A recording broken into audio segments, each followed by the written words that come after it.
On a mission to create a stronger, more vibrant farm and thriving, Maui Superfood Forest Valley Global is out learning regenerative agriculture directly from the experts. This round, we connected with Vincent and Rick at Kahanu, Aina Greens, soaking up the knowledge about natural fertilizers. And we received an exclusive, beautiful package of natural fertilizers that we're going to use on our Maui Superfood Forest.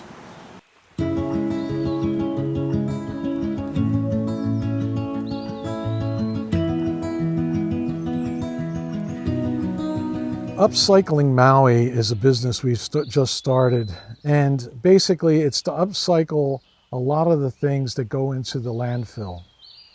We're just scratching the surface, but it's a pilot project we're doing that basically perforates cardboard into viable weed mats. And what makes it viable is that when you lay down this perforated cardboard, it lays down really nice. It just conforms to the ground.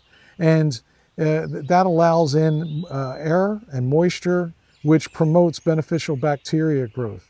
What I like to do in telling folks and using it is to lay gypsum down first, which is calcium sulfate, where our soils are deficient in calcium. And calcium is the vehicle that takes all the other elements around the soil. And so it's really important to be calcium rich, at least 60% in our soils. So I tell folks, sprinkle like Parmesan cheese, the gypsum, let the weed mat do its thing. Once it starts to deteriorate and you want to put another layer down, lay more gypsum down, another layer of the perforated cardboard weed mat. And what's going to happen over time is that the weed profile will change because of the calcium saturation in the soil. So you won't be getting those deep cuckoo kind weeds. You know, if anything, you'll get these real shallow biomass type of a plant, which you can use in the compost or just let it as a ground cover. So that's why we're having such issue with weeds, is because of the deficiency in calcium in the soil, from my point of view. Making calcium phosphate is another product that really has a lot of great benefits. The calcium phosphate is made from beef bones, and basically what I do is if you go from the beginning where cows are eating the grass, you know, they're munching on the grass, and you know, if you look at a cow's face, you'll notice the nose is sweating. Well, it's not sweat. What that is an exudate. When they eat the grass, that exudate basically goes onto the grass and it stimulates the grass to grow.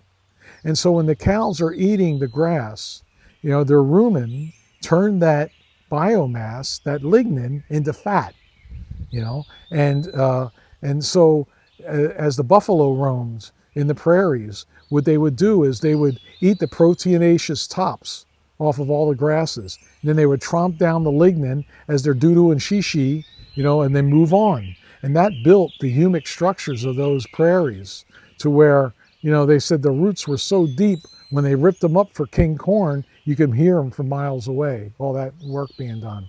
So, you know, this is a beautiful thing about those ruminants that they are able to do. And, you know, what we do then is, you know, of course, we'll consume the animal. In indigenous cultures, they would eat the organ meats first, then eat the fatty meats, and then they would give the lean meats to the animals. We make bone broth with the cow bones. And normally when I make it is I'll fill up the pot with water to submerge the bones, and then I'll add apple cider vinegar, which draws out the marrow and the collagen from the bones, helps to draw that out. And I cook it for 2 days and then harvest that and chill it. And then we put it in Ziploc bags and freeze it. So this way for a meal, we'll just pull out a bag and it's easily, you know, heated up and mix it with pasta or rice or whatever we're cooking. And it gives you that nutrient rich broth. And the bones afterwards we'll take and then we charcoal them. And we don't want them to turn white. We just slow cook them until they're all black. And then we take those bones and we soak them in brown rice vinegar. And that extracts the calcium and the phosphate from that.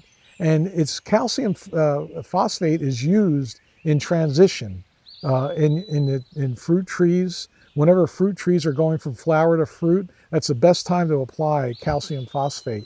And it's the same thing in cultures.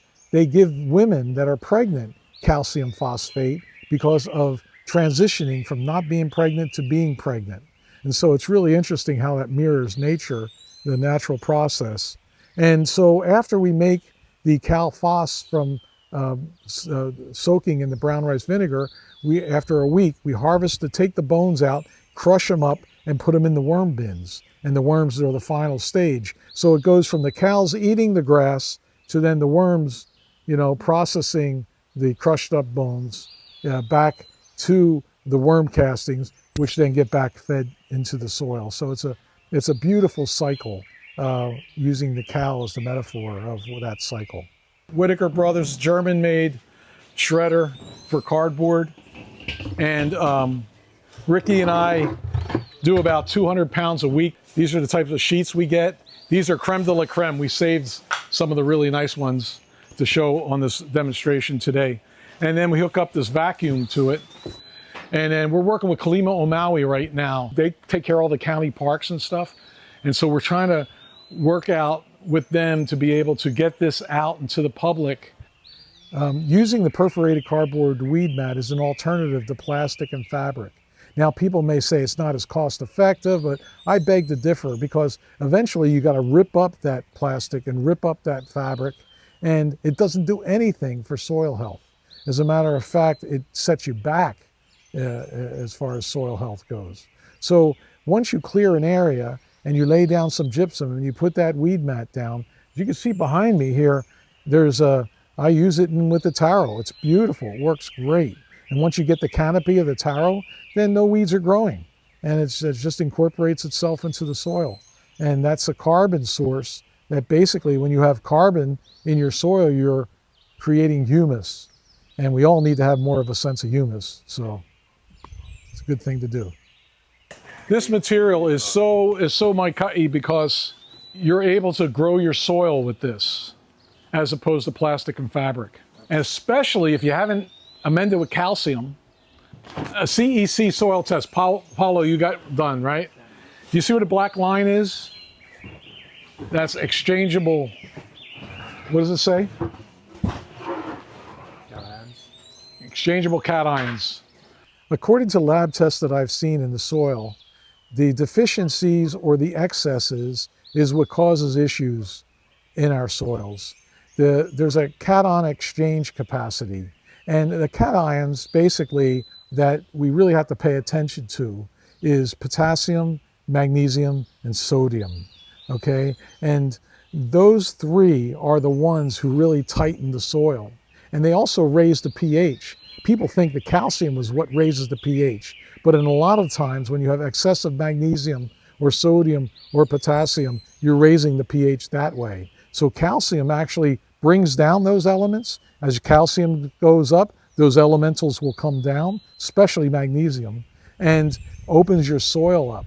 So calcium saturation is really important, and you want to, of course, balance your pH. So if your pH is high, it doesn't necessarily mean it's high through calcium. It's probably high because of potassium or magnesium.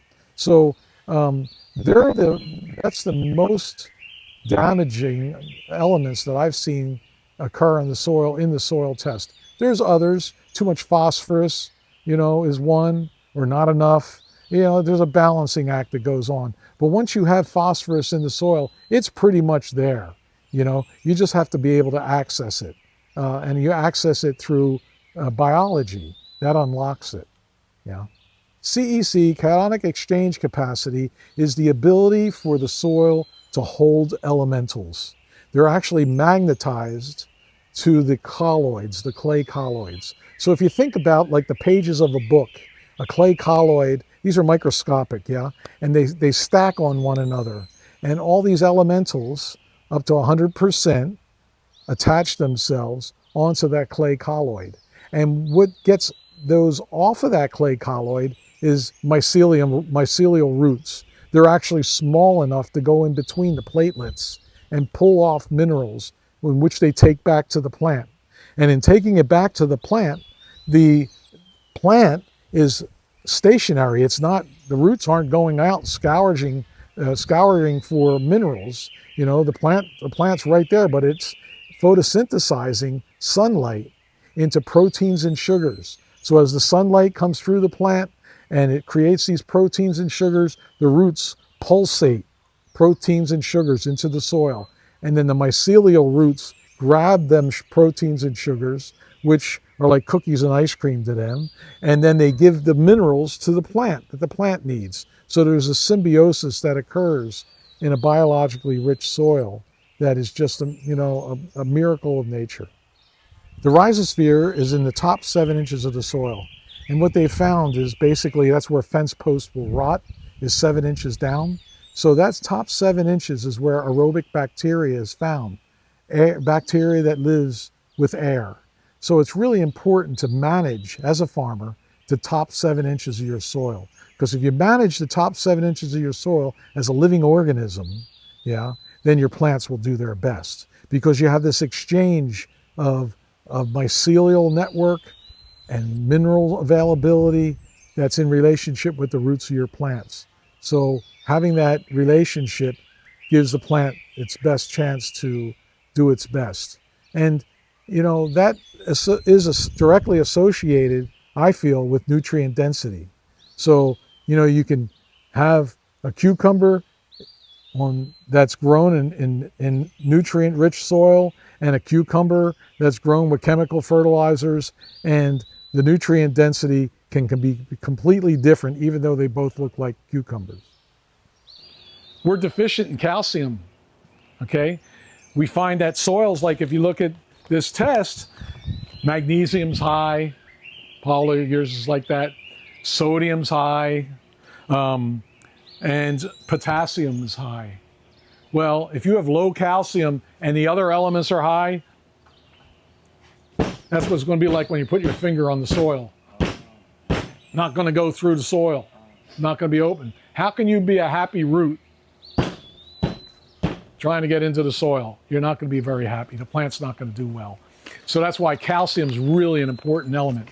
You take this weed mat, you lay down gypsum, especially in a rainy area. Gypsum's really good because of the sulfur in it, sulfur, calcium. You lay down gypsum, you put these weed mats. When it deteriorates a little bit, when it starts to deteriorate, more gypsum, another weed mat. You never have to rip it up. It becomes part of your soil. All that carbon is building in your soil. That's what you want. It takes some time, but hey, what it'll do eventually is it'll change the weed profile. The weeds that we have a difficult time getting out, they're deep rooted. And the reason why they're deep rooted is they're pulling elements out from down below. Well, if you have enough calcium saturation in your soil, they change into shallow rooted. It's almost like a beautiful biomass. That's what happened here. All those cuckoo kind weeds went away, and this nice shallow rooted purple flower biomass take its place. I loved it because I was just ripping it up and using it in my compost as a nitrogen. Yeah. Calcium, then gypsum. No, gypsum first is calcium sulfate. But gypsum has calcium in it. That's right. That's calcium sulfate. If you haven't amended with calcium lately, if you have, then you need to know how much you've amended, because you don't want to over-calcify your soils.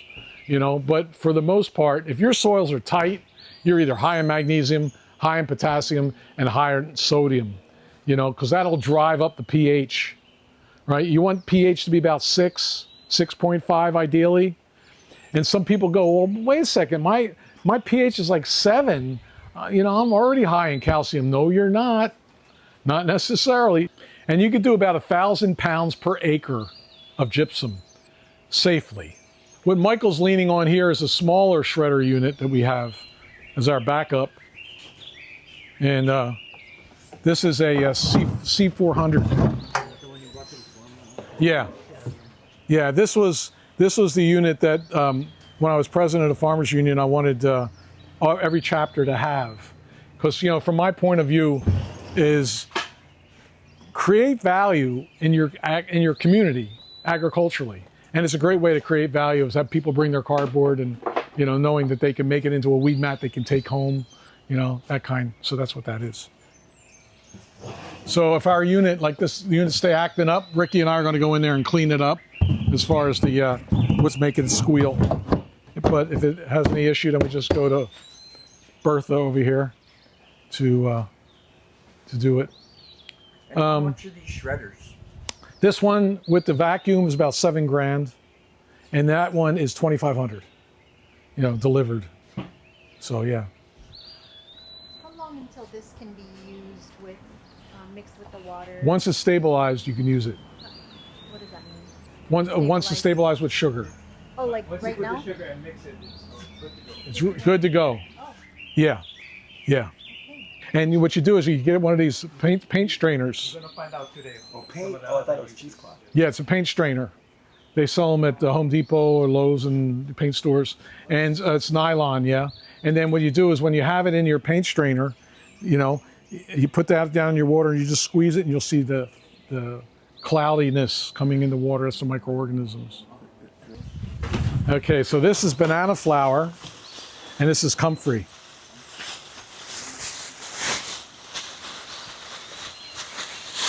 Comfrey is a great plant to use, and also purslane, and I'll show you purslane. It's so beautiful. Our compost pile in the back that's 32 years old has been cultured with purslane, and now the babies are coming up. We're about a month away from it being, but like, we can make so much fermented plant juice from a compost that's 32 years old, so that makes it even much more juicy. And that's what you'll have in your kit today. You have purslane fermented plant juice. Yeah. And you could drink this stuff. Yeah. Yeah. And then, one of the elements you're going to get is Oriental Herbal Nutrient. Okay. It's called OHN. And that has angelica root, licorice, cinnamon, ginger, and garlic in it. And it's a wonderful thing for your plants and a wonderful thing for you. It's in vodka extract. If you're feeling like a little under the weather, take a teaspoon of that. Not too sweet, not too rancid, and it really helps, that it's like an elixir. Yeah, it's like an elixir. So here's the purslane. The reason I like to use purslane in FPJ is because it's very high in omega-3.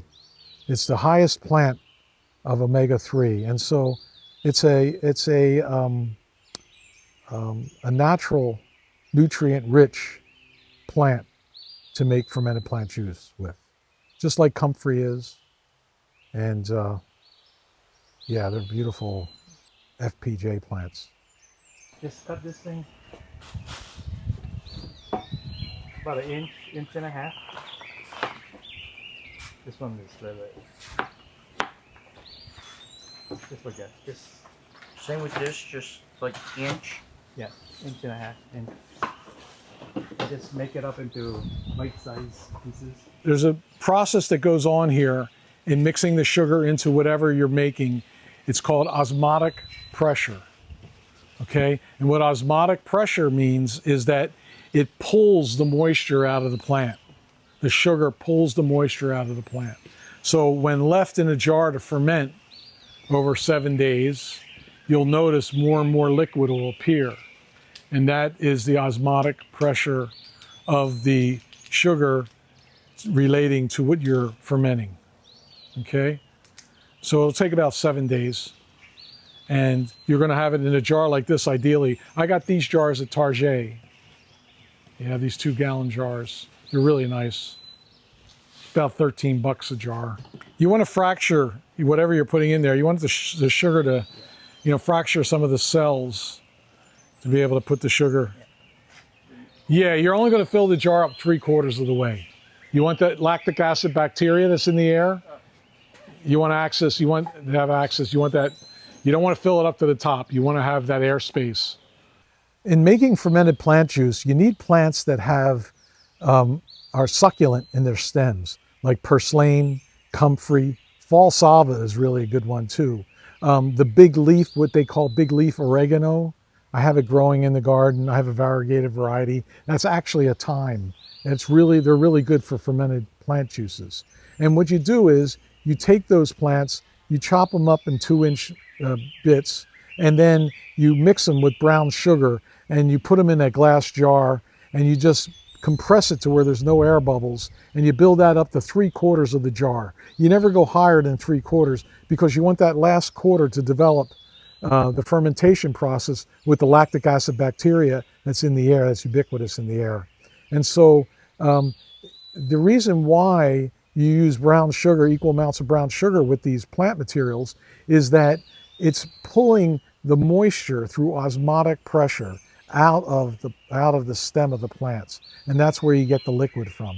So the osmotic pressure of what the sugar creates with the plants in the fermentation process creates the fermented plant juice. So they're some of the best to use as far as getting a lot of water out of your plants.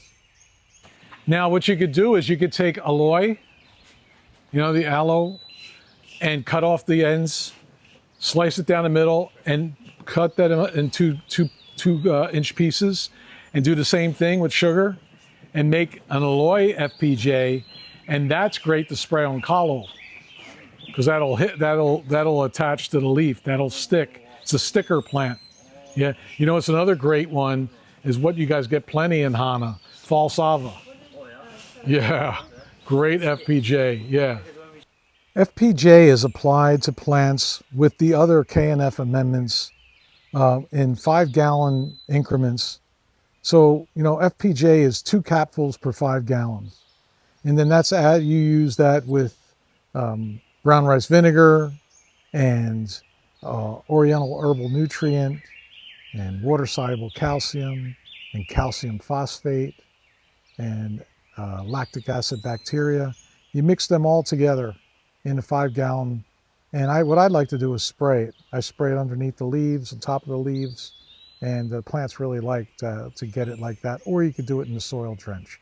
What I do with that 5-gallon mixture is I put a tablespoon of IMO2 also in there to give the microbial boost to the liquid that you're spraying. So I normally spray once a week those amendments onto my plants, and that seems to be a really good way to fertilize the plants through not only foliar application but also soil drench. From natural fertilizers to thriving superfood forests, the transformation is happening. Be part of Valley Global's mission to aid Maui's wildfire recovery through local food hubs and 24/7 support.